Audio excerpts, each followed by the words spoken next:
Muy buenos días, queridos hermanos.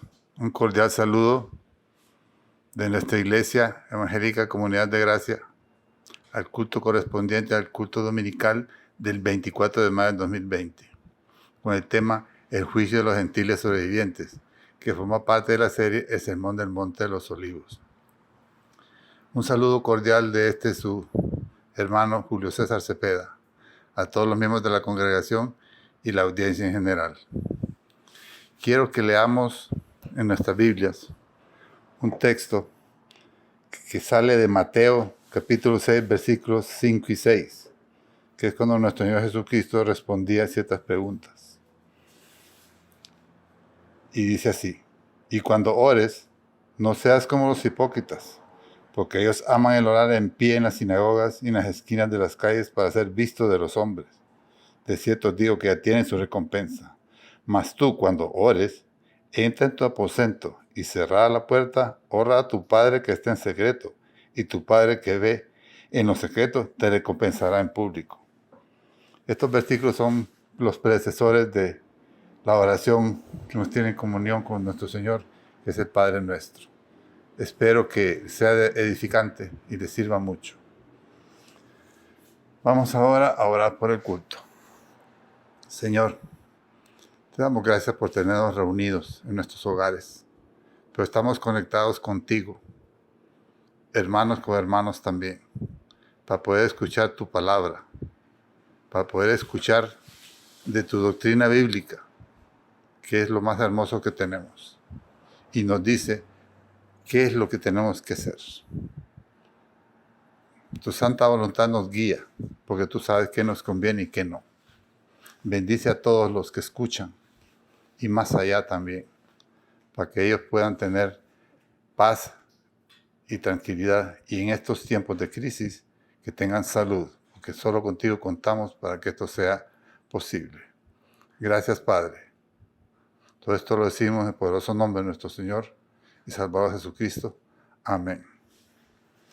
A continuación vamos a presentar el segmento de los himnos al Señor con el hermano Wilmer Gallardo. Porque el Señor mismo, con voz de arcángel, descenderá del cielo. Primera de Tesalonicenses 4:16.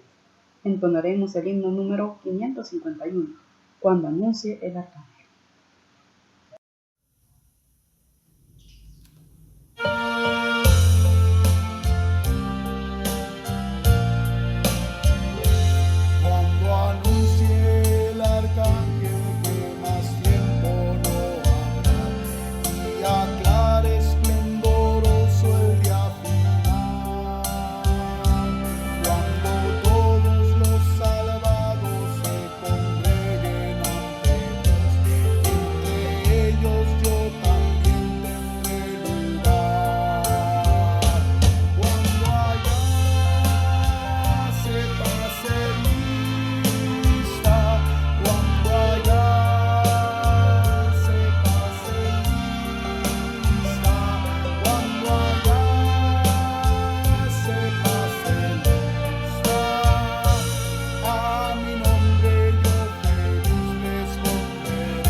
no tiene necesidad de sol, porque el Cordero es su lumbrera. Apocalipsis 21:23. Entonaremos el himno 567, en la mansión do Cristo está.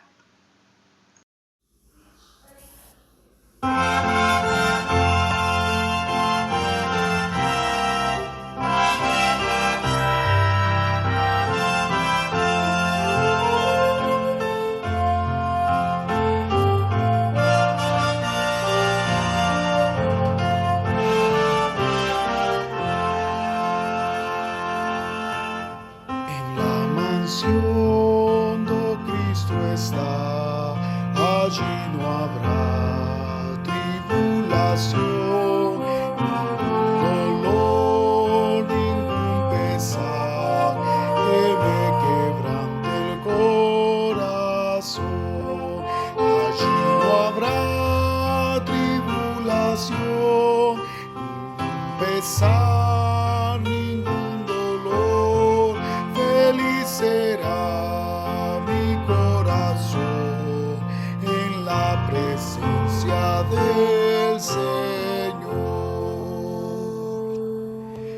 Perfecto amor encontraré con el Señor en su mansión. Perfecta paz allí tendré con mi Jesús en comunión. Allí no habrá tribulación, pesar, ningún dolor. Feliz será mi corazón en la presencia del Señor. Entonces sí, yo gozaré de toda la felicidad, ya con Cristo estaré por toda la eternidad. Allí no habrá tribulación, pesar, ningún dolor.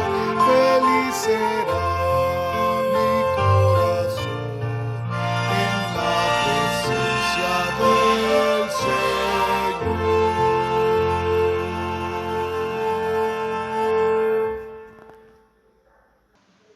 Porque grande es el Señor y digno de suprema alabanza. Primera de Crónicas 16:25. Entonaremos el himno 632, engrandecido sea Dios.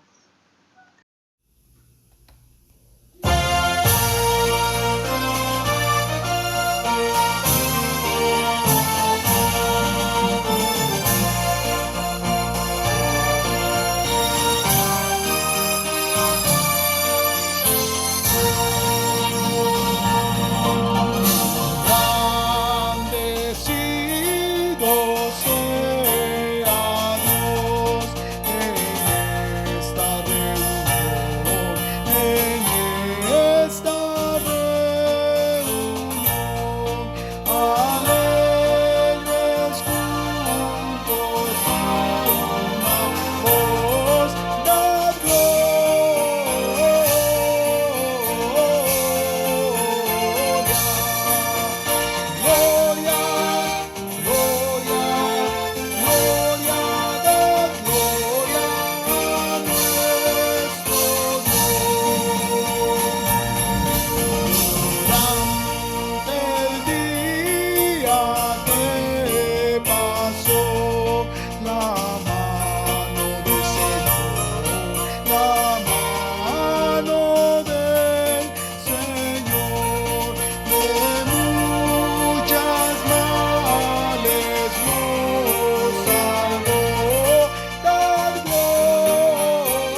Queridos hermanos, vamos a empezar el segmento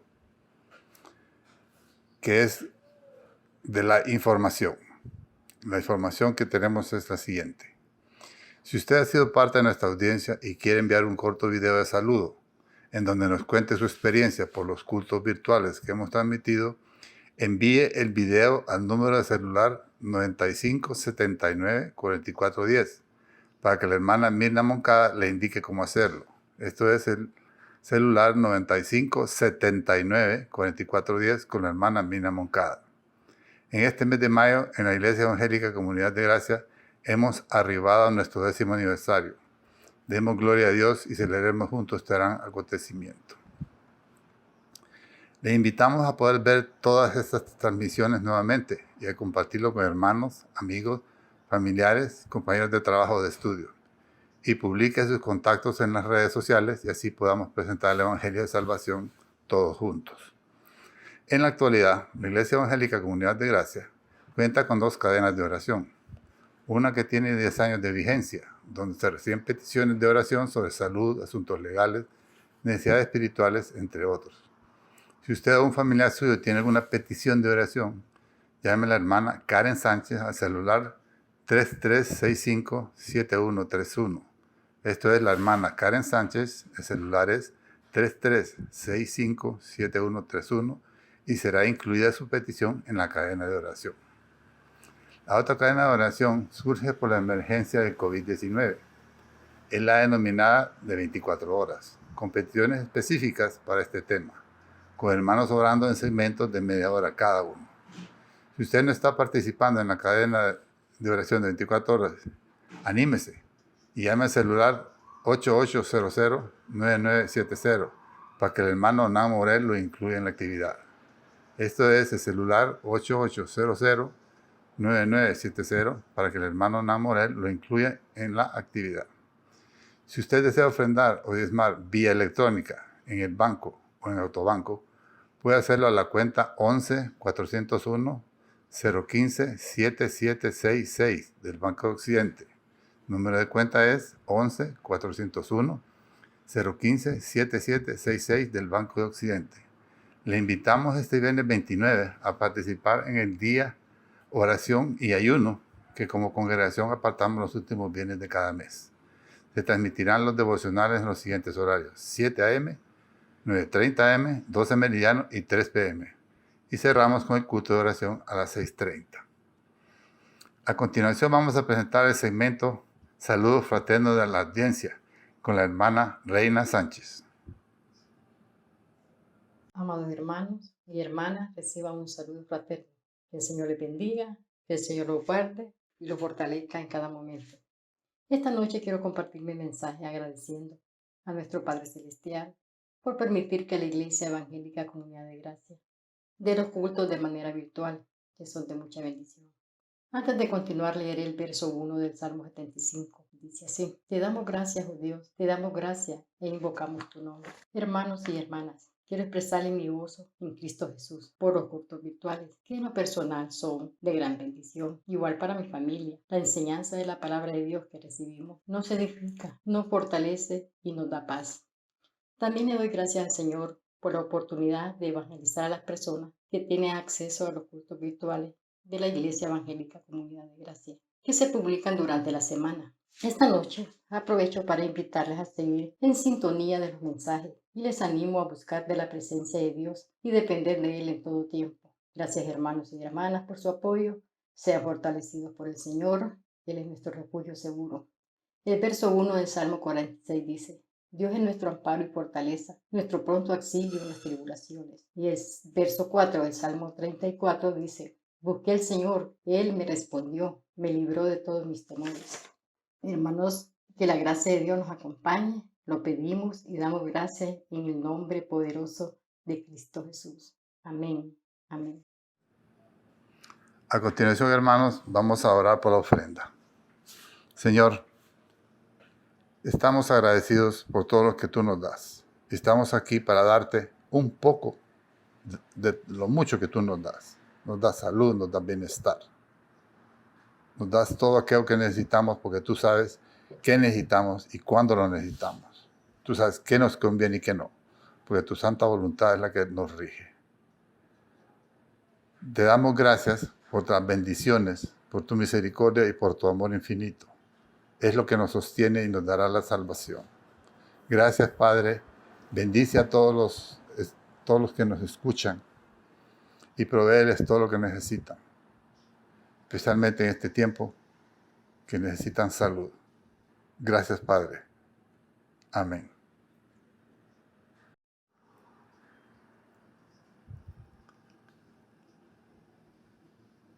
Voy a presentarles ahora al pastor Julio Durón con el tema El juicio de los gentiles sobrevivientes, que forma parte de la serie El Sermón del Monte de los Olivos. Con ustedes el pastor Julio.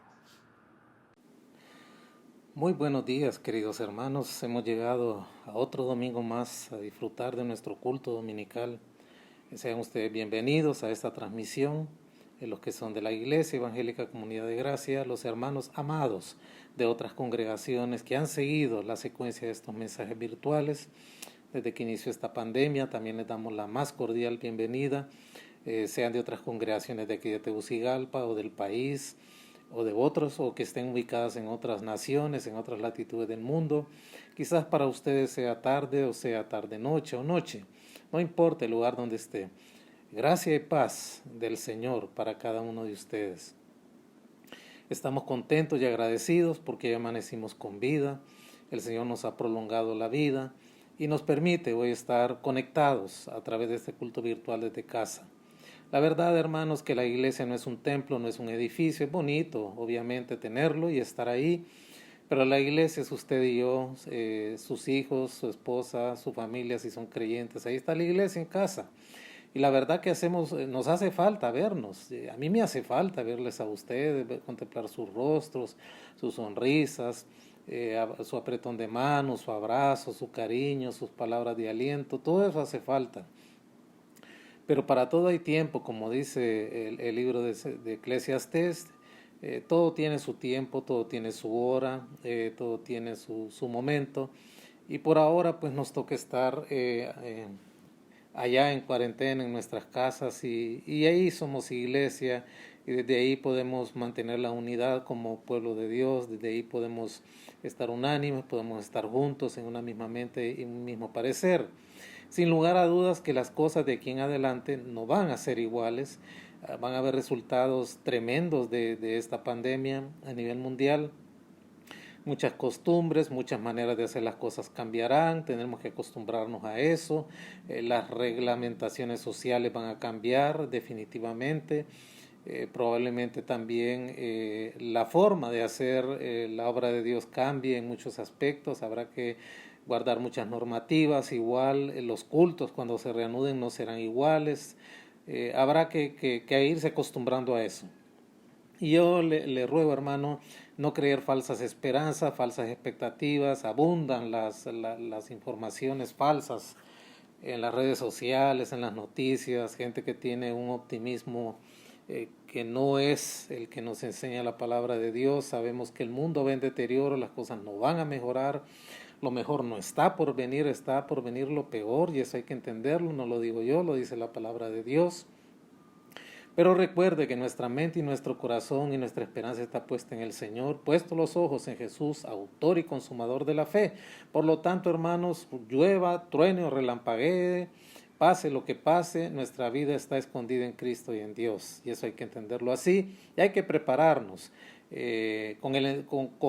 con la expectativa de la esperanza eterna, que eso es lo que nos tiene con vida en este mundo como creyentes. Así pues que yo les ruego aferrarse a Cristo, a sus promesas, a su palabra, como guía segura para navegar en medio de la oscuridad de un mundo que cada vez se aparta más de Dios. Uno esperaría que una situación difícil como esta volviera los corazones de los hombres a Dios, los hombres se volvieran blandos, hubieran arrepentimientos en cantidades, nuevos convertidos. Probablemente algo de eso ocurra, pero no va a ser así.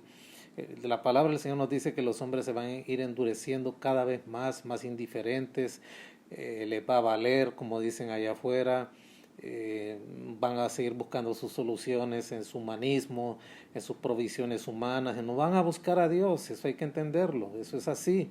Y uno quisiera también que los creyentes se volvieran más fervientes, que los que han estado tibios, que los que han estado con una patita en el mundo y otra en la iglesia, corrigieran sus conductas, se volvieran a Dios, que los que han sido indiferentes y han sido puros domingueros, que no han tenido excusa como para ausentarse de la iglesia, se volvieran fervientes, fieles, congregantes y contribuidores de la obra de Dios. Todo eso cambiara. Eso tampoco se va a dar. Probablemente se den algunos casos, pero no va a ser como uno quisiera, porque lamentablemente el corazón se va enfriando a medida que la maldad en el mundo se va aumentando. Pero sabemos que Dios tiene control de todo lo que pasa en el mundo. Dios tiene el timón de la historia de los hombres y el mundo va a un punto de choque, de colisión con la segunda venida de Cristo, que Él vendrá de una manera gloriosa a juzgar. Antes de que eso ocurra, ya la iglesia no estará en la tierra, la iglesia habrá sido arrebatada, estaremos disfrutando de una eternidad sin fin con el Señor, galardonados, disfrutando de la boda del Cordero. Esa es la realidad de las cosas. Y yo le voy a rogar que incline su rostro y donde está, vamos a dedicar este tiempo al Señor en oración para entrar en la continuación de nuestra serie que hemos titulado El juicio de los gentiles sobrevivientes, que es la última porción del capítulo 25 de Mateo, que lo estamos haciendo en varias entregas. Señor, te damos gracias infinitas por cada uno de nuestros hermanos ahí en casa. Yo te ruego que los bendigas a todos, que gocen de tu protección y de tu cuidado, y ya sean disciplinados y cuidadosos también, y no sean contagiados, Padre, de este mal. Igual te ruego que no falte, Padre, el alimento ni el sustento en sus casas, no pierdan sus empleos, y si alguno lo perdió, se abra una puerta, aún en medio de esta crisis, para que pueda traer ingreso a casa. Y ayúdanos a nosotros a ser solidarios y a acercar de nuestro bien a aquellos que no tienen nada. Te damos gracias infinitas, Padre, por tu inmensa bondad y favor que nos dispensas al darnos la vida, y suplicamos la guianza de tu Santo Espíritu para poder abordar el mensaje de tu santa palabra este día. Te damos gracias infinitas por la oportunidad de estar con nuestros hermanos, y ilumínanos con tu Santo Espíritu para poder entender estas escrituras, amarlas y poderlas atesorar en nuestro corazón, y que esto se vuelva vida y se refleja en nuestra conducta diaria. Te damos las gracias infinitas, dedicando este tiempo a ti, al bendito nombre de Jesús. Amén y amén.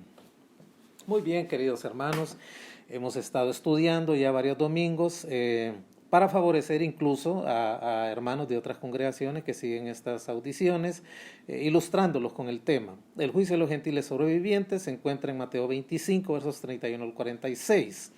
Y el capítulo 25 de Mateo tiene 3 enseñanzas esenciales. Las 2 primeras son parábolas: la parábola de las 10 vírgenes, la segunda enseñanza es la parábola de los talentos, y la última enseñanza es esta: el juicio de los gentiles sobrevivientes.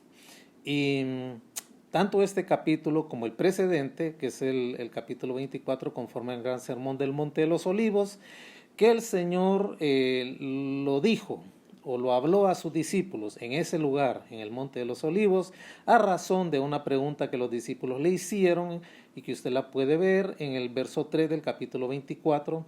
Dinos cuándo serán estas cosas y qué señal habrá de tu venida y del fin del siglo.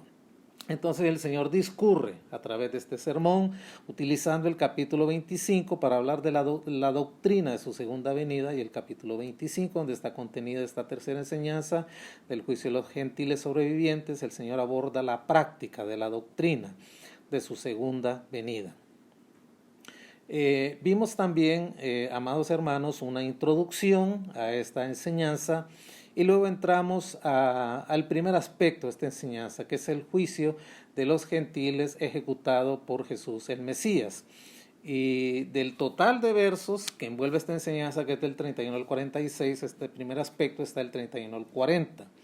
Voy a leer el pasaje para conectarnos con lo que hemos venido diciendo. Mateo 25, 31 al 40. Cuando el Hijo del Hombre venga en su gloria y todos sus santos ángeles con él, entonces se sentará en su trono de gloria, y serán reunidas delante de él todas las naciones, y apartará los unos de los otros, como aparta el pastor las ovejas de los cabritos, y pondrá las ovejas a su derecha y los cabritos a su izquierda. Entonces el rey dirá a los de la derecha: venid benditos de mi Padre, heredad el reino preparado para vosotros desde antes, desde la fundación del mundo. Porque tuve hambre y me disteis de comer, tuve sed y me disteis de beber, fui forastero y me recogisteis, estuve desnudo y me cubristeis, enfermo y me visitasteis, en la cárcel y vinisteis a mí. Entonces los justos le responderán diciendo: Señor, ¿cuándo te vimos hambriento y te sustentamos, o sediento y te dimos de beber? ¿Y cuándo te vimos forastero y te recogimos, o desnudo y te cubrimos? ¿Y cuándo te vimos enfermo o en la cárcel y vinimos a ti? Y respondiendo el rey les dirá: de cierto os digo que en cuanto lo hicisteis a uno de estos hermanos más pequeños, a mí lo hicisteis.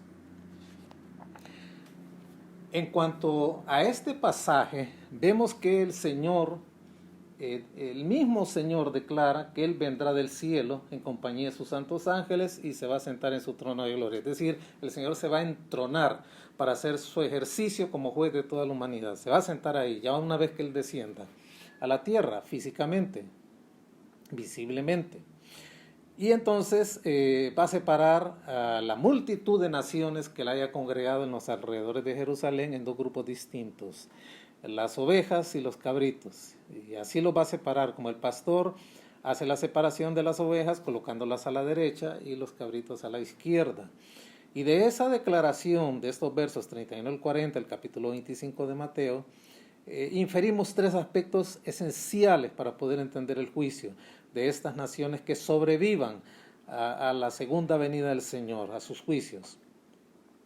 Y vimos que el primer aspecto tiene que ver con los implicados en el juicio, es decir, ¿a quién va dirigido el juicio?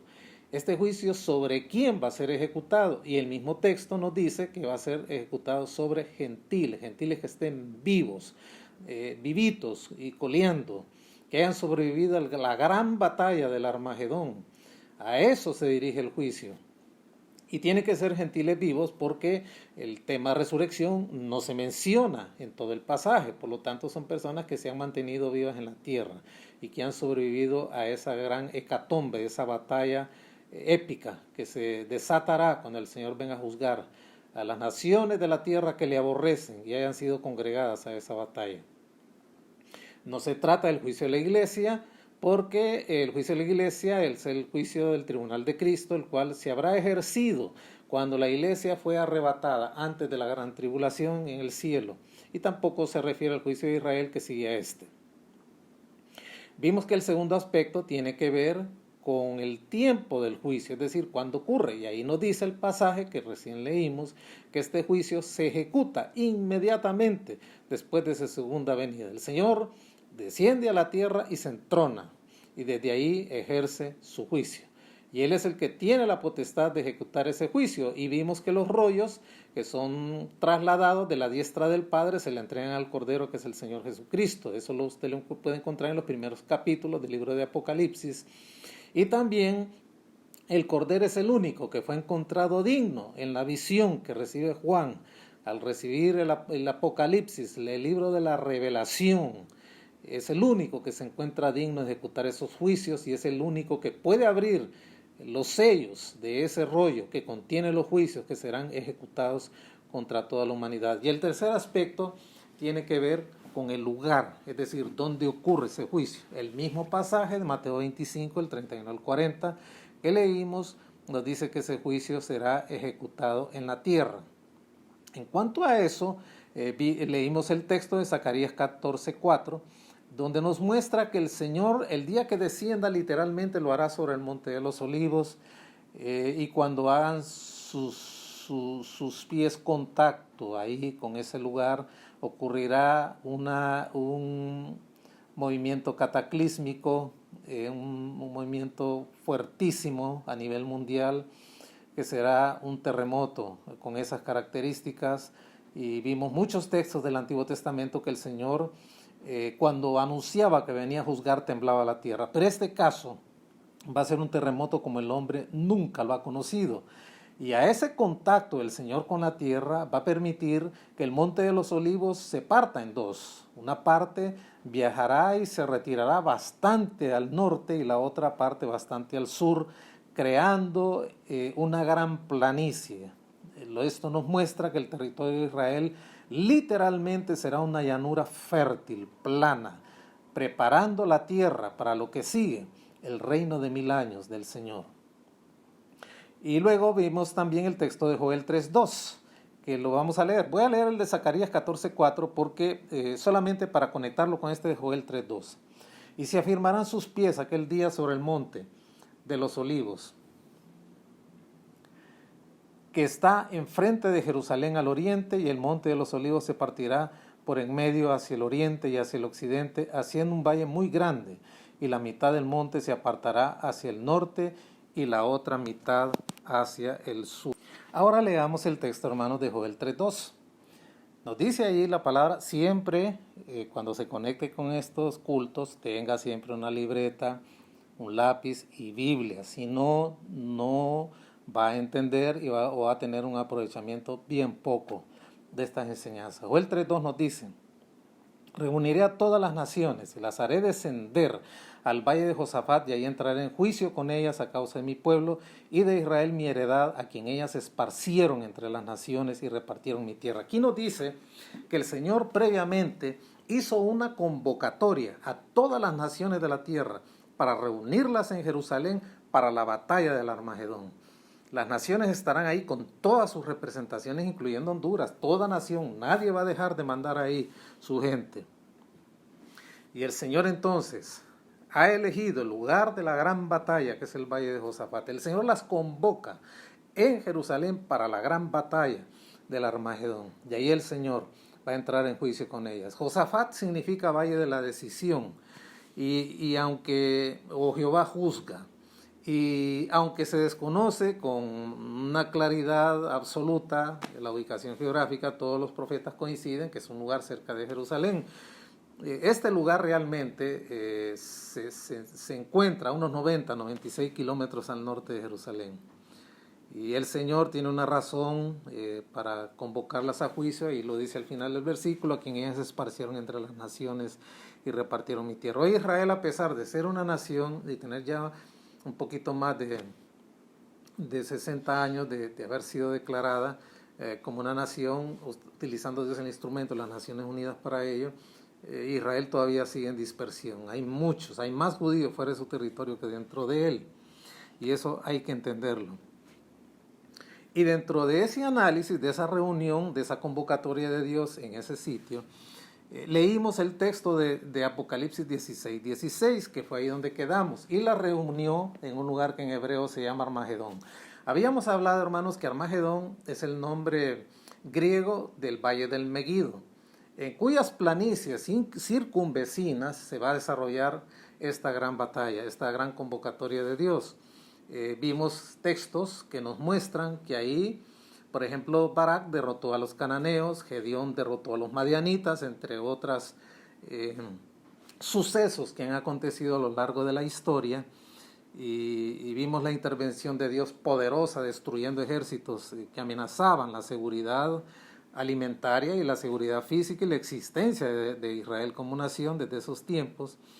Y luego nos fuimos también al texto de Apocalipsis 14:10, donde se nos muestra y se nos detalla que la batalla realmente no solamente va a ser ahí, en los alrededores de ese lugar del Megido, sino también la batalla se va a extender a todo el territorio de Israel, porque ahí nos dice ese texto, Apocalipsis 14:20, vamos a buscarlo.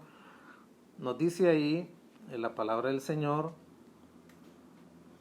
y fue pisado el lagar fuera de la ciudad, y del lagar salió sangre hasta los frenos de los caballos por 1600 estadios. 1600 estadios son alrededor de 290, 300 kilómetros, otros dicen que 320, que abarca realmente todo el territorio de Israel. En otras palabras, en todo el territorio de Israel se va a llevar a cabo esa gran batalla.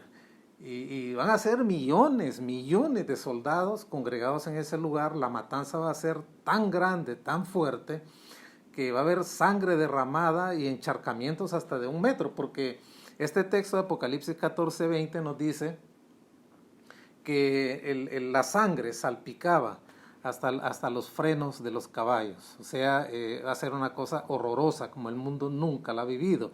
Vimos también el texto de Ezequiel 39 del 8 al 16, donde se nos dice que todo el armamento y toda la logística de transportación, armas ofensivas y defensivas que van a llevar los ejércitos de la tierra ahí, va a ser tan grande, toneladas, millones de toneladas de maquinaria destruida en ese campo de batalla, que los israelitas van a tardar 7 años en deshacerse de toda esa chatarra.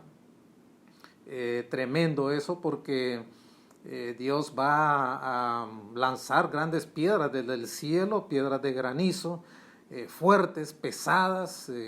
Imagínese usted una bolsa de cemento acelerada cayendo desde el cielo a la tierra, más o menos un peso por ahí, perforando blindajes, derribando aviones, misiles, destruyendo casamatas, en fin, una cantidad de chatarra inmensa para poder deshacerse de ella durante 7 años. Y esas labores de limpieza van a tardar ese tiempo y probablemente entrando al milenio. Y la cantidad de muertos va a ser tal también que se van a necesitar 7 meses, para poder deshacerse de los cadáveres, haciendo grandes apilamientos de cadáveres y enterrándolos en un lugar que la palabra del Señor menciona ahí en ese texto de Ezequiel 39 del 8 al 16. Quisiera ahora, queridos hermanos, que pudiéramos ir al texto de Zacarías. Vamos a ver otro texto por aquí.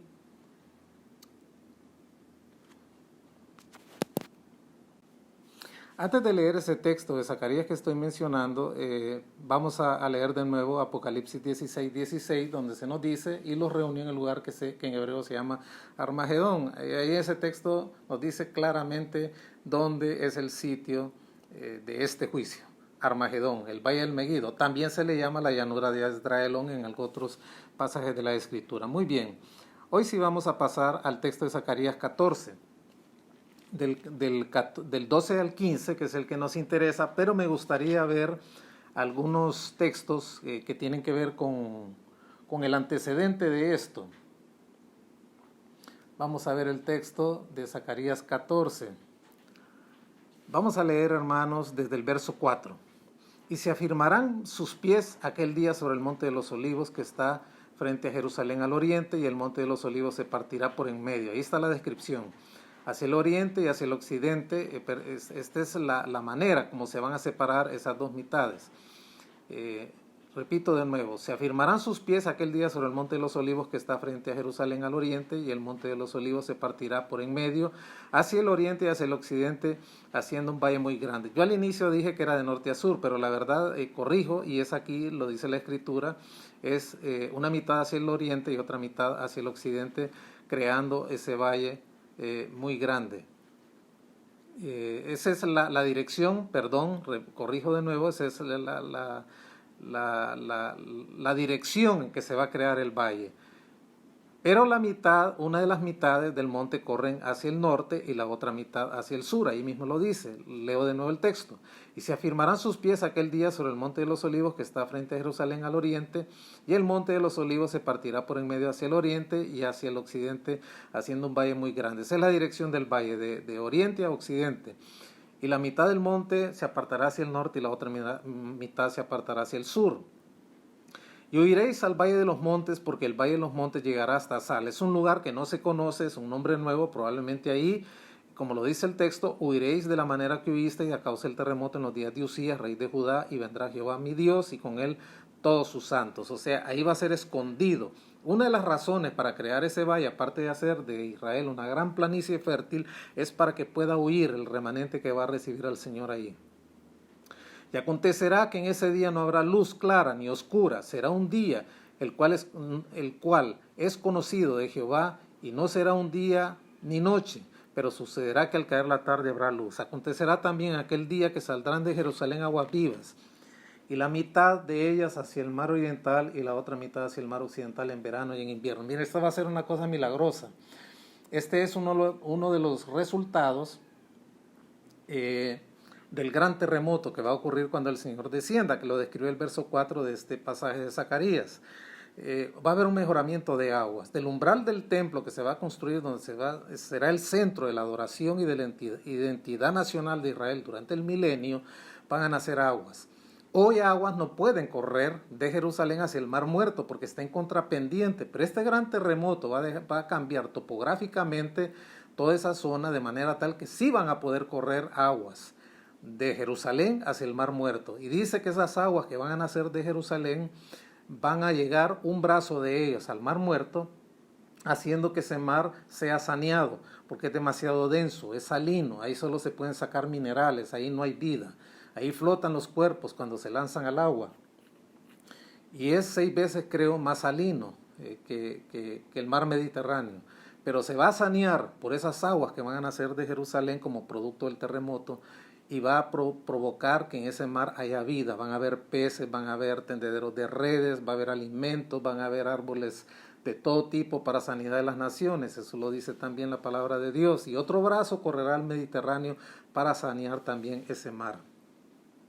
Y luego dice el verso 10, toda la tierra se volverá una llanura desde Geba hasta Rimón y al sur de Jerusalén, y esta será enaltecida y habitada en lugar desde la puerta de Benjamín hasta el lugar de la puerta primera, hasta la puerta del ángulo, y desde la torre de Hananel hasta los lagares del rey. Y morarán en ella, y no habrá nunca más maldición, sino que Jerusalén será habitada confiadamente. Dios preparará en su segunda venida y con este gran terremoto, en su descenso a la tierra, a Jerusalén, para que ocupe un lugar preeminente en la tierra. Toda la tierra se volverá una llanura fértil en Israel. Desaparecerán los montes y desaparecerán también los desiertos, y toda la tierra de Israel se volverá fértil. Y la maldición sobre la tierra será retirada, para que en el gobierno de Cristo la tierra se vuelva productiva y realmente fluya leche y miel, como Dios se lo prometió en su promesa a Israel. Y Jerusalén quedará como un anillo hermoso en medio de toda aquella gran llanura, aquella gran planicie de la cual se volverá Israel como una joya hermosa, reluciente, donde albergará la gloria de Dios. Y luego nos dice el verso 11, y morarán en ella, y no habrá nunca más maldición, sino que Jerusalén será habitada confiadamente. Jerusalén, hermanos, la ciudad de paz, ha sido la ciudad más peleada en toda la historia de la humanidad, y por ella se ha orado muchas generaciones en el transcurso de los milenios. Eso usted lo puede ver en el Salmo 122 del 6 al 9. Mire qué hermoso. Esto siempre lo hacemos así. Yo, los cristianos modernos, siento que hacen esto como un amuleto, como que si oran por Jerusalén, entonces ellos van a recibir bendición. Sí es cierto, pero no debe utilizarse la palabra de Dios como amuletos, así como para que a uno le vaya bien. Uno debe obedecer la palabra de Dios para glorificar a Dios y realmente entender cuál es el propósito de Dios con Jerusalén y con su pueblo en el futuro. Mire cómo se ha ordenado a través de los siglos orar por Jerusalén. Salmo 122 del 6 al 9. Pedid por la paz de Jerusalén. Sean prosperados los que te aman. Sea la paz dentro de tus muros y el descanso dentro de tus palacios. Por amor de mis hermanos y mis compañeros, diré yo, la paz sea contigo. Por amor a la casa de Jehová, nuestro Dios, buscaré tu bien. Esta ha sido la orden de Dios para todos aquellos que han creído en Él en relación con Jerusalén, mandar a orar por esta ciudad hermosa. Y así Dios lo prometió también, que Jerusalén iba a ocupar un lugar especial en la historia. Ve usted 2 Samuel 7, del 10 al 17. Además, yo fijaré lugar a mi pueblo Israel y lo plantaré para que habite en su lugar y nunca más sea removido, ni los inicuos le aflijan más como al principio, desde el día en que puse jueces sobre mi pueblo Israel, y a ti te daré descanso de todos tus enemigos. Asimismo Jehová te hace saber que él te hará casa. Estas son las palabras que le dijo Dios al rey David. Y cuando tus días sean cumplidos y duermas con tus padres, yo levantaré después de ti uno de tu linaje, el cual procederá de tus entrañas, y afirmaré su reino, y él edificará casa a mi nombre, hablando de Jerusalén, yo afirmaré para siempre el trono de su reino, y yo le seré a él padre, y él me será mi hijo, y si él hiciere mal, yo le castigaré con vara de hombres y con azotes de hijos de hombres, pero mi misericordia no se apartará de él, como la aparté de Saúl, al cual quité de delante de mí. Y será afirmado delante de ti, y será afirmada tu casa y tu reino para siempre delante de tu rostro, y tu trono será estable permanentemente. Conforme a estas palabras y conforme a toda esta visión, así habló Natán a David. Ve usted qué promesa más tremenda la que Dios le hizo a David en relación con Jerusalén. También podemos ver el Salmo 2.6, si gusta, busquémoslo juntos. El Salmo 2.6. Pero yo he puesto mi rey sobre Sión, mi santo monte. Sión y mi santo monte tienen que ver con Jerusalén. También Ezequiel 37, del 24 al 28. Ahí también está una referencia a Jerusalén en el plan de Dios para su reino terrenal. Mi siervo David será rey sobre ellos, y sobre ellos tendrá un solo pastor, y andarán en mis preceptos, y mis estatutos guardarán y los pondrán por obra, y habitarán en la tierra que di a mi siervo Jacob, en la cual habitaron vuestros padres, en ella habitaron ellos, sus hijos y los hijos de sus hijos para siempre, y mi siervo David será príncipe de ellos para siempre, y haré con ellos pacto de paz, pacto perpetuo será con ellos, y los estableceré y los multiplicaré, y pondré mi santuario entre ellos para siempre. Estará en medio de ellos mi tabernáculo, y seré a ellos por Dios, y ellos me serán por pueblo. Y sabrán las naciones que yo Jehová santifico a Israel, estando mi santuario en medio de ellos para siempre. Otra tremenda referencia a Jerusalén. Podemos ver también el texto del libro de Joel, capítulo 3, versos 16 al 17. Mire qué tremendo esto. Y Jehová rugirá desde Sión, y dará su voz desde Jerusalén, y temblarán los cielos y la tierra, pero Jehová será la esperanza de su pueblo y la fortaleza de los hijos de Israel, y conoceréis que yo soy Jehová vuestro Dios, que habito en Sión, mi santo monte, y Jerusalén será santa, y extraños no pasarán más por ella. Por eso es que el Señor no eligió a Jerusalén como el centro del juicio. Cuando Él regrese por segunda vez, será fuera de Jerusalén. Toda esa carnicería, todo ese juicio tremendo que habrá sobre las naciones será en el valle de Josafat, en el Megido, en Armagedón o Esdraelón. 4 nombres que hacen referencia al mismo lugar, porque Jerusalén será preservada para que habite de manera confiada. Luego podemos leer ahí en el libro de Zacarías, regresemos, en el verso 14, capítulo 14, versos 12 al 15. Mire cómo será, aquí se nos muestra otro ángulo del juicio. ¿Cuál es la plaga que Dios va a enviar sobre las naciones al momento que Él descienda y se entrone y ejecute su juicio? Mire qué tremendo es esto. Y esta será la plaga, verso 12, capítulo 14 de Ezequiel hasta el 15. Y esta será la plaga con que herirá Jehová a todos los pueblos que pelearon contra Jerusalén. La carne de ellos se corromperá estando en ellos sobre sus pies, y se consumirán en las cuencas de sus ojos, y la lengua se les deshará en su boca. Y acontecerá en aquel día que habrá entre ellos gran pánico enviado por Jehová, y trabará cada uno de la mano de su compañero, y levantará su mano contra la mano de su compañero. Judá también peleará en Jerusalén, y serán reunidas las riquezas de todas las naciones de alrededor, oro, plata y ropas de vestir en gran abundancia. Así también será la plaga de los caballos, de los mulos, de los camellos, de los asnos y de todas las bestias que estuvieran en el campamento.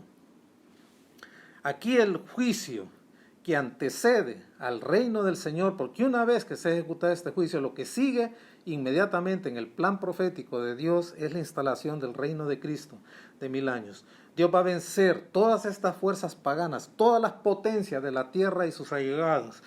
Dios va a juzgarlas y las va a congregar ahí y las va a arruinar. Regresemos al texto de Ezequiel 14, del 1 al 3, donde el Señor habla de esto. He aquí, el día de Jehová viene, y en medio de ti serán repartidos sus despojos, porque yo reuniré a todas las naciones para combatir contra Jerusalén, y la ciudad será tomada, y serán saqueadas las casas, violadas las mujeres, y la mitad de la ciudad irá en cautiverio, mas el resto del pueblo no será cortado de la ciudad. Después saldrá Jehová y peleará contra aquellas naciones, como peleó en el día de la batalla. Ahí está como Dios congrega a las naciones. Y ellas intentarán tomar Jerusalén y destruirla. Dios no lo permitirá. Y las juzgará en las inmediaciones, fuera de Jerusalén, ahí en el valle de Josafat. Y Dios va a enviar una plaga sobrenatural que se asemeja al juicio que Dios hizo contra el ejército asirio. No sé si usted lo recuerda. Vamos a ver ese texto que se encuentra en el libro de Isaías, capítulo 37, verso 36, cuando los asirios enviaron un gran ejército para tratar de destruir a Jerusalén. Y el ángel del Señor salió aquella noche a pelear por Israel, y mire lo que pasó. Tremendo esto. Isaías 37, 36. Más o menos aquí se nos da una ventana de alguna manera en un evento pasado en la historia de Israel, cómo Dios puede trabar combate contra una nación pagana y deshacerla literalmente. Isaías 37, 36. Y salió el ángel de Jehová y mató 185,000 en el campamento de los asirios. Y cuando se levantaron muy de mañana, he aquí que todo era cuerpos de muertos. El ángel del Señor actuó esa noche y destruyó todo un ejército, la nación más poderosa de la tierra en esos tiempos. Y Dios va a causar gran pánico cuando haga esto. La carne de los soldados, estando en pie, se les va a deshacer. Y se les va a deshacer también los ojos en sus cuencas, y las lenguas se les van a deshacer en sus bocas. Aquí lo dice. Es tremendo esto. Leo el verso 12 de Zacarías 14. Y esta será la plaga con que herirá Jehová a todos los pueblos que pelearon contra Jerusalén. La carne de ellos se les va a corromper, estando ellos sobre sus pies, y se consumirán en las cuencas de sus ojos, y la lengua se les deshará en su boca. Remita hacia allá al texto que hemos venido leyendo desde el domingo pasado en Apocalipsis 14, 20, donde los grandes encharcamientos de sangre se darán en el valle de Israelón a causa de esta plaga que el Señor va a traer sobre ellos. Y esta plaga va a causar gran pánico entre estos ejércitos, de manera tal que será imposible reconocerse entre ellos, y se volverán unos con otros, y se van a trabar en combate unos con otros, destruyéndose los unos a los otros. Podemos ver ejemplos de esto en la Escritura, como Dios utilizó en algún momento esta estrategia de combate. Vayamos al libro de Jueces, capítulo 7, verso 22. Aquí nos habla del caso de Gedeón, cuando destruyó a los madianitas por gracia de Dios. Y Dios solo dejó 300 hombres que lamieron las aguas como los perros, caminando, cruzando el arroyo, bebiendo el agua, llevándola con la palma de su mano a su boca. Mientras que aquellos que se tomaron el tiempo para agacharse y beber de las aguas, Dios los eliminó, porque Dios necesitaba gente de combate, gente de aguerrida de marcha, que no detuviera la marcha, y solo 300 lo hicieron. Y ahí nos dice Jueces 7:22. Y los 300 tocaban las trompetas, y Jehová puso la espada de cada uno contra su compañero en todo el campamento. El ejército huyó desde Bet-sita en dirección de Serera y hasta la frontera de Abel-meola a Tabot. Ahí está. Tremendo, cómo se volvieron unos contra otros. Ahí usted puede leer el pasaje completo del libro de Jueces, capítulo 7, el verso 22. También podemos ver otro ejemplo de cómo trabaron en combate entre ellos mismos los enemigos de Israel en 1 Samuel 14, versos del 15 al 20. Acompáñenme en la lectura, si tiene su Biblia, busque ahí 1 Samuel, capítulo 14, versos 15 al 20. Y hubo pánico en el campamento y por el campo, y entre toda la gente la guarnición. Tal vez usted recuerde el episodio. Fue cuando el hijo de Saúl, Jonatán, decidió ir con su paje de armas a ver cómo Dios podía resolver el asedio, y descendieron por el collado, y Dios hizo una incursión maravillosa a través de estos dos hombres, y el campamento se confundió y Dios actuó. Mire lo que pasó. 1 Samuel 14, del 15 al 20. Y hubo pánico en el campamento y por el campo, y entre toda la gente de la guarnición y los que habían ido a merodear, también ellos tuvieron pánico, y la tierra tembló, y hubo pues gran consternación. Y los centinelas de Saúl vieron desde Gabá de Benjamín cómo la multitud estaba turbada, e iba de un lado a otro, y era deshecha. Entonces Saúl dijo al pueblo que estaba con él: pasad ahora revista y ved quién se haya ido de los nuestros. Pasaron revista, y aquí que faltaba Jonatán y su paje de armas. Y Saúl dijo a Ahías, trae el arca de Dios, porque el arca de Dios estaba entonces con los hijos de Israel. Pero aconteció que mientras aún hablaba Saúl con el sacerdote. El alboroto que había en el campamento de los filisteos aumentaba e iba creciendo en gran manera. Entonces dijo Saúl al sacerdote: detén tu mano.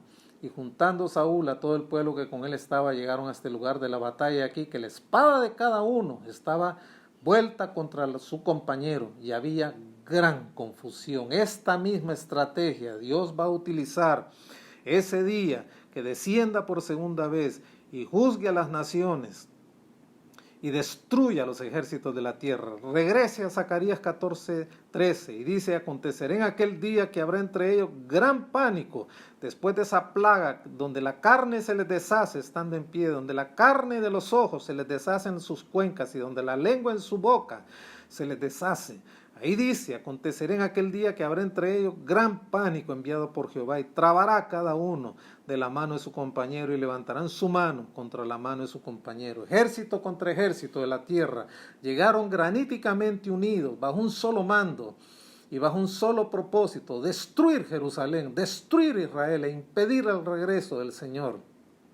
Pero después de esa gran plaga que va a deshacer sus carnes en sus osamentas, en sus cuencas y en sus lenguas y en la cavidad bucal, van a entrar en un estado de confusión, que su unidad granítica, militar, su mando vertical va a caer al suelo y van a comenzar a destrozarse los unos con los otros. Ahí lo dice: y acontecerá en aquel día que habrá entre ellos gran pánico enviado por Jehová, y trabará cada uno de la mano de su compañero y levantará su mano contra la mano de su compañero.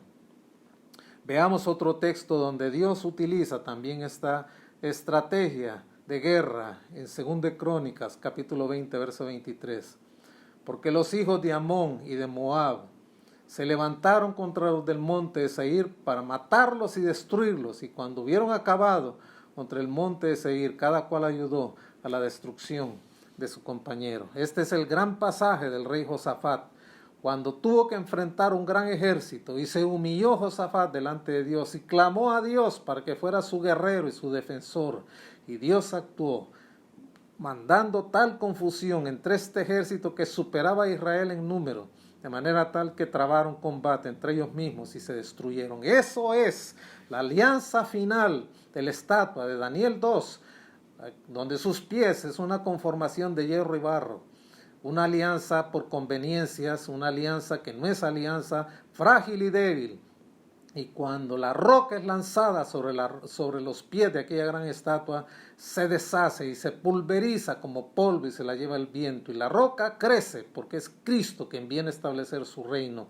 Ese es el cumplimiento también aquí en este pasaje hermoso de la palabra de Dios. Y esto permitirá también que el remanente del Señor que le recibirá y que entrará al milenio vivo para gozar de su reino, pueda también escapar con la mitad que será preservada, ese intento de toma de Jerusalén. Y puede usted irse a los versos 2 y 5 del capítulo 14 de Zacarías, ahí lo dice: porque yo reuniré a todas las naciones para combatir contra Jerusalén, y la ciudad será tomada y serán saqueadas las casas y violadas las mujeres, y la mitad de la ciudad irá en cautiverio, mas el resto del pueblo no será cortado de la ciudad. Ese resto del pueblo que quede vivo en ese momento, Dios lo va a preservar. Y lo dice el verso 5, Isaías 14, y huiréis al valle de los montes, ese gran valle que se va a crear al apartarse la mitad del monte de los olivos al norte y la otra mitad hacia el sur, esa gran planicie, por ahí va a huir ese remanente preservado milagrosamente por Dios. Huiréis al valle de los montes, porque el valle de los montes llegará hasta Sal. Y huiréis de la manera que huisteis por causa del terremoto en los días de Usías, rey de Judá, y vendrá Jehová mi Dios. Qué tremendo. En ese momento, donde ese remanente esté huyendo y esté preservado por Dios, en ese momento vendrá el Señor. Ahí dice: vendrá Jehová mi Dios y con él todos sus santos. Tremenda profecía. Vaya usted al verso 14 de Zacarías 14. Y Judá también peleará en Jerusalén, y serán reunidas las riquezas de las naciones de alrededor, oro y plata y ropas de vestir en gran abundancia. Y es tremendo esto. Habrá gran botín de lo que quede de los pueblos una vez que sean juzgados por el Señor. Y Dios va a capacitar a su pueblo para poder combatir. Dios va a permitir que Israel saque fuerzas de flaqueza, que sus capitanes ganen confianza, que su ejército gane confianza al ver la actuación del gran guerrero divino peleando por su pueblo. Y Dios les va a dar capacidad para combatir también. Ahí lo dice Isaías 11, el 13 y 14. Isaías capítulo 11, versos 13 y 14, hablando de ese momento.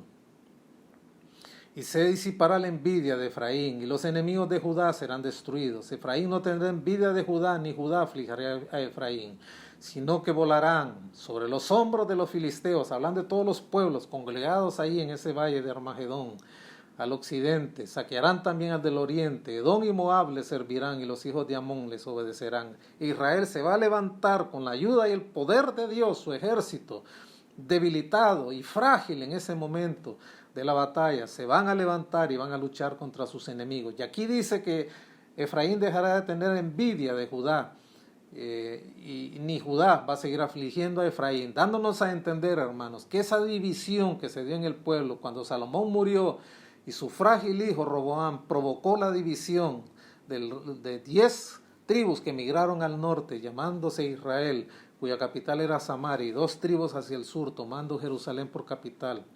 Esa división que ha persistido a través de los siglos se terminará. Israel será reunido, las 12 tribus. Usted dirá, bueno, pero se perdió toda la línea genealógica. ¿Quién va a diferenciar de qué tribu es? Dios conoce los genes, el ADN de su pueblo. Él sabe dónde está cada tribu en la tierra y a cada israelita qué tribu pertenece. Y esa enemistad cesará. Israel será uno. Las 12 tribus estarán en su tierra y Dios le dará fuerzas para combatir contra sus enemigos. Esa es una promesa tremenda del Señor. Y después también la plaga que el Señor va a enviar, no solamente sobre los combatientes humanos, también va a enviar esa plaga sobre los medios de transportación que utilizaron los ejércitos de la tierra para estar ahí. Indudablemente la Biblia no se equivoca. Habrá caballería, abundancia de caballos para la batalla. Y la misma plaga que el Señor envió sobre los hombres que componen los ejércitos también caerá sobre los animales de combate, para que de esa manera todo medio de transportación quede anulado y nadie puede escapar del campo de batalla. Todos los animales que ellos lleven para transportar equipos y tropas y todo lo demás para esos fines militares no podrán escapar, porque también los animales morirán. Y nos dice así el verso 15 de Zacarías 14. Así también será la plaga de los caballos y de los mulos, de los camellos, de los asnos y de todas las bestias que estuvieron en aquellos campamentos. ¿Cuál fue la plaga? Bueno, remítase al verso 12. Y esta será la plaga con que herirá Jehová a todos los pueblos que pelearon contra Jerusalén. La carne de ellos se corromperá, estando ellos sobre sus pies, y se consumirán en las cuencas de sus ojos, y la lengua se les deshará en su boca. La misma plaga que sufrirán los militares, todos los convocados a esa gran batalla, o civiles que estén ahí, o autoridades gubernamentales de la tierra que estarán presentes en esa batalla. Esa misma plaga también la van a sufrir sus medios de transportación, los animales que llevarán ahí, para impedir que sean usados, no solamente para fines militares, sino también para que no escapen y todos sean juzgados ahí. Esto nos muestra, queridos hermanos, que habrá se perderá toda estrategia militar de los enemigos de Dios. El tiempo que el Señor lo destruya, ese tiempo se va a malograr todo eso. Y eso usted también lo puede ver en el libro de Apocalipsis, capítulo 19, versos del 11 al 16. Entonces vi el cielo abierto, y aquí un caballo blanco, y el que lo montaba se llama Fiel y Verdadero, y con justicia juzga y pelea. Sus ojos eran como llama de fuego, y había en su cabeza muchas diademas, y tenía un nombre escrito que ninguno conocía sino solo él mismo, y estaba vestido de una ropa teñida en sangre, y su nombre es el Verbo de Dios. Y los ejércitos celestiales, vestidos de lino finísimo, blanco y limpio, le seguían, en caballos blancos, y de su espada sale una espada aguda para herir con ella las naciones, y la regirá con vara de hierro, y él pisa el lagar del vino del furor y de la ira del Dios Todopoderoso. Y su vestidura, en su muslo, tiene escrito este nombre: Rey de Reyes y Señor de Señores. Mire usted el verso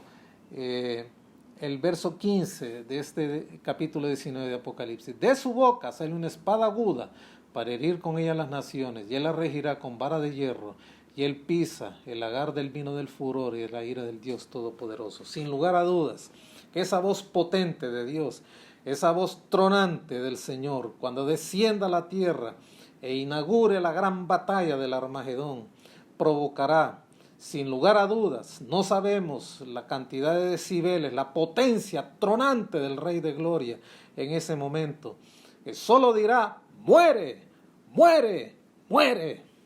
Y entonces la carne se les corromperá de sus esqueletos, los ojos se les desharán en sus cuencas y las lenguas en sus cavidades bucales, y ríos de sangre y de carne licuada saldrá corriendo por todos esos campos, y los hijos de Israel verán la sangre de sus enemigos de extremo a extremo de su territorio. Nadie escapará, absolutamente nadie, nadie escapará. Será una mortandad espantosa ese día que el Señor venga como juez de toda la tierra, de una manera visible, de una manera física, de una manera gloriosa, de una manera judicial, a establecer su reino de gloria, de justicia, de paz y de santidad sobre la tierra. Una batalla de la cual nadie escapará, tal como Dios hizo con el ejército asirio aquella noche tremenda, épica, cuando murieron más de 185,000 asirios en el campamento, porque el ángel de Jehová actuó. Aquí morirán millones de millones por la acción del Rey de Reyes y Señor de Señores. Este pasaje de Apocalipsis 19 lo podemos leer también completo, porque aquí nos detalla el descenso del Señor. En este capítulo 19 de Apocalipsis, desde el capítulo 6 hasta el capítulo 19 de Apocalipsis, aparecen las 3 series de juicios que concluyen con esta batalla del Armagedón en el descenso físico del Señor a la tierra. Son 7 sellos. Cuando se abre el 7º sello, inicia la segunda serie de juicios, que son las 7 trompetas.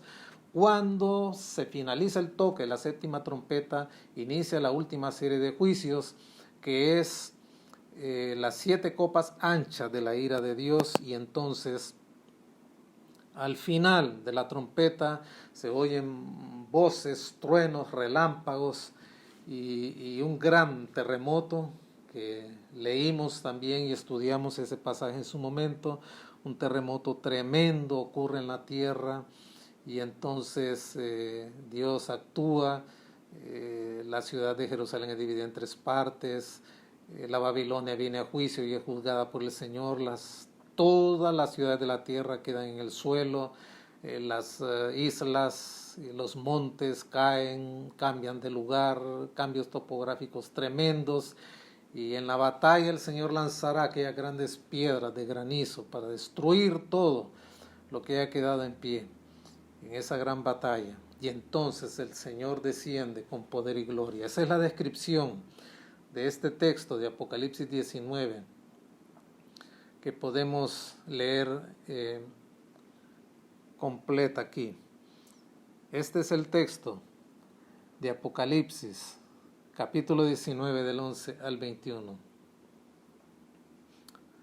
Vamos a buscar desde el verso 11 al 21. Léalo conmigo. Apocalipsis 19, del 11 al 21. Describe este descenso del Señor, la batalla en sí y la manera como Dios destruye a sus enemigos. Entonces vi el cielo abierto, y aquí un caballo blanco, y el que lo montaba se llama Fiel y Verdadero, y con justicia juzga y pelea. Sus ojos eran como llama de fuego.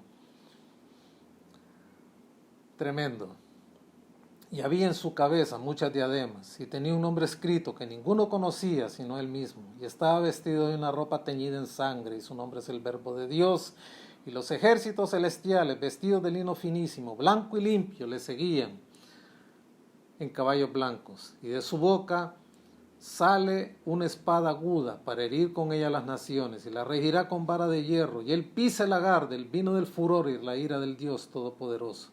Y en su vestidura y en su muslo tiene escrito este nombre: Rey de Reyes y Señor de Señores. Y vi un ángel que estaba en pie en el sol y clamó a gran voz diciendo a todas las aves que veo en medio del cielo: venid y congregaos a la gran cena de Dios, para que comáis carne de reyes y de capitanes, y carne de fuertes, carne de caballos y de sus jinetes, carne de todos, libres y esclavos, pequeños y grandes. Y vi a la bestia y a los reyes de la tierra y a sus ejércitos reunidos para guerrear contra el que montaba el caballo y contra su ejército. Y la bestia fue apresada, y con ella el falso profeta que había hecho delante de ella las señales, con las que había engañado a los que recibieron la marca y la bestia habían adorado su imagen. Estos dos fueron lanzados vivos dentro de un lago de fuego que arde con azufre. Los demás fueron muertos con la espada que salía de la boca del que montaba el caballo. Y todas las aves se saciaron de las carnes de ellos. Tremendo. Aquí puede ver usted otro ángulo de la batalla. Hemos visto varios ángulos en los textos que hemos leído, y aquí se nos muestra a un gran ángel allá en el cenit del sol, invitando a las aves del cielo a que vengan a comer de la multitud de cadáveres que quedarán en ese sitio, del valle de Esdraelón, el Megido, el Armagedón. Y carne de reyes, carne de capitanes, carnes de siervos y carne de libres. Tremendo, todo esto que ocurrirá, y de jinetes y de sus cabalgaduras, de grandes, esclavos y libres, pequeños y grandes. Ahí se nota otro ángulo de la mortandad que causará cuando el Señor, con la espada que sale de su boca, mate todos los ejércitos de la tierra. Y también se nos describe aquí cómo los ejércitos de la tierra quedarán en primer lugar descabezados, porque sus mandos serán apresados. La bestia, el verso 20 lo dice, la bestia fue apresada, el falso profeta que hacía las señales con las cuales engañó a todos los moradores de la tierra que habían recibido su marca y habían adorado la imagen. Ellos serán quitados del campo de batalla. Esa es la primera acción del combate. Serán quitados y lanzados al lago de fuego que arde con azufre, mientras el Señor con la espada de su boca comienza a destruir los ejércitos de la tierra, para que posteriormente las aves, como dice el verso 21, los demás fueron muertos con la espada que salía de la boca del que montaba el caballo, y todas las aves se saciaron de las carnes de ellos. Relacionando este texto con el de Ezequiel 39, el 8 al 16, que vimos el final del domingo pasado e inicios de este domingo en este estudio, la labor de limpieza va a ser complementada también con las aves de los cielos. Miles de aves carroñeras, millones de aves carroñeras y animales carroñeros ayudarán a la limpieza, saciándose y comiendo los despojos de los cuerpos muertos, desechos en el campo de batalla, y también el pueblo de Israel ayudando a identificar los huesos y buscando ese gran cementerio que se construirá para poder enterrar tal cantidad de muertos. Tremendo cuando el Señor regrese a juzgar. Muy bien, queridos hermanos, hemos estado detenidos aquí en donde ocurre, el lugar donde va a ocurrir este juicio, que es el Valle del Armagedón, el Valle del Megido, Esdraelón, son nombres referentes ahí. El Valle de Josafat también son 4 nombres que indican el mismo sitio. Ese es el lugar, en las afueras de Jerusalén. Jerusalén no va a ser destruida, va a ser preservada milagrosamente para ser embellecida por el poder de Dios, porque ese será el centro de su gobierno en el reino que sigue a continuación de 1000 años. La batalla será fuera de Jerusalén, esta gran carnicería, esta gran mortandad será fuera. El Señor será glorificado por su remanente cuando regrese por segunda vez. Llegamos hasta aquí, continuaremos con nuestra serie del juicio de los gentiles sobrevivientes el próximo domingo. Vamos a orar en este momento dedicando este tiempo al Señor. Amado Dios, te damos gracias infinitas por la oportunidad de poder estar con tus hijos. Permite, Padre, que este estudio llene de esperanza, Padre, llene de gozo sus corazones al ver que tenemos un Dios potente, grande, un Dios que gobierna en la historia y que sabe lo que está haciendo, que tiene control absoluto y soberano de todos los acontecimientos de la tierra, para no desmayar en medio de esta situación que estamos viviendo. Vamos a una eternidad segura y de gran bendición con nuestro gran Salvador.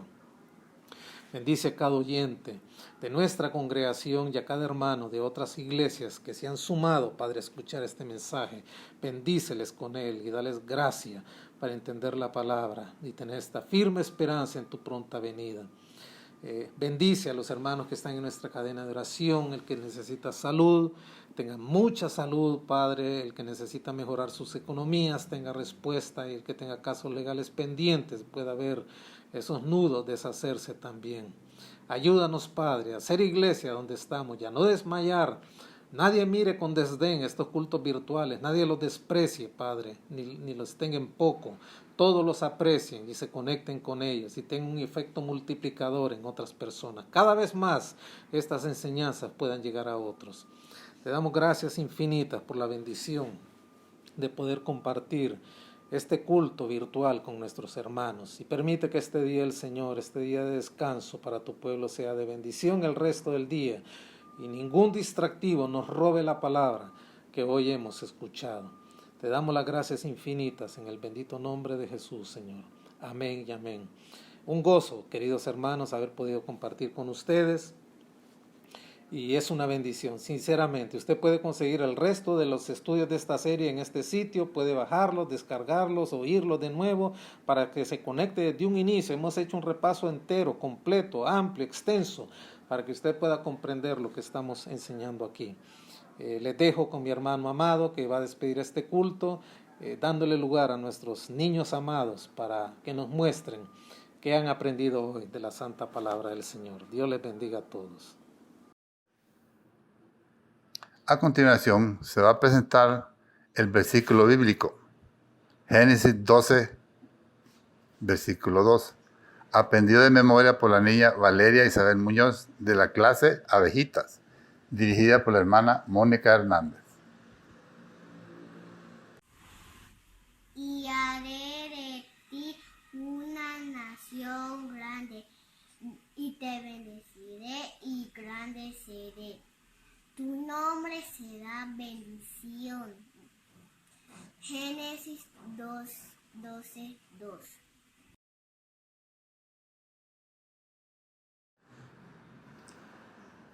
Hermanos, ha llegado el momento de terminar el culto. Padre, te damos gracias por todas tus bendiciones. Te alabamos y te glorificamos porque tú eres nuestro proveedor, tú eres nuestro Padre, tú eres nuestro hacedor. Bendice a todas las personas que nos escuchan. Provéeles todo lo que necesitan.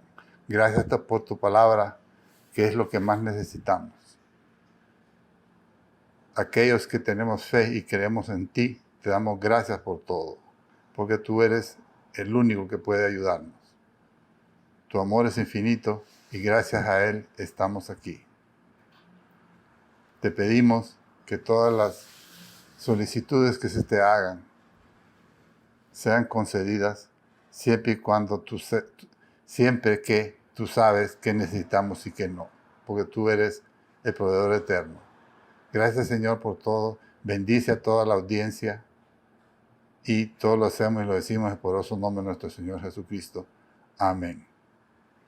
Les invitamos a estar pendientes de las siguientes transmisiones y a poder ver y escuchar nuevamente toda la serie de mensajes que ya hemos difundido. Muchas gracias, hermanos, por su colaboración y que Dios les bendiga.